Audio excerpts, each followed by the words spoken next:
Cough మజిల్స్ని second heart లాగా consider చేస్తాము. So cough మజిల్స్ని activate చేసుకోవాలి. ఎవ్రీడే కాఫ్ మజిల్స్కి సంబంధించిన ఆసనాస్ ఉండేలాగా చూసుకోండి. సో కాఫ్ మజిల్స్ చాలా ఇంపార్టెంట్ కదా మనకి, నేను చెప్పినట్టుగా. సో స్లోగా ఎవ్రీడే ఒక 10 to 20 రౌండ్స్ వచ్చేలా చూడండి మినిమం. సో మీరు 50 రౌండ్స్ వరకు కూడా తీసుకోవచ్చు through out the day. Support తీసుకొని కూడా చేసుకోవచ్చు ఏజ్ ఎక్కువ ఉంది అనుకుంటే. And next left 90 right 45 straight లైన్లో ఉండేలాగా చూసుకోండి. ఇంటర్లాక్ హ్యాండ్స్ బ్యాక్ సైడ్ తీసుకొని ఇన్హేల్ ఎక్స్హేల్ చాలా స్లోగా, మీకు ఎంత కుదిరితే అంత బెండ్ తీసుకొని నీ స్ట్రైట్ రావాలి. స్లోగా పైకి.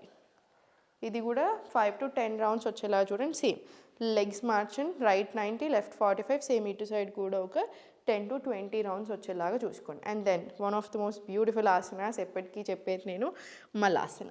మలాసనాల్లో కూడా ఎవ్రీడే 5 to 10 minutes ఉండేలాగా చూసుకోండి. కాఫ్ మజిల్స్కి, యాంకిల్స్కి, నీస్కి, బ్యాక్ స్ట్రెంగ్త్ అవ్వడానికి, రిప్రొడక్టివ్ ఆర్గన్స్కి ఇంకా మలాసన బ్యూటిఫుల్ ఆసన కదా.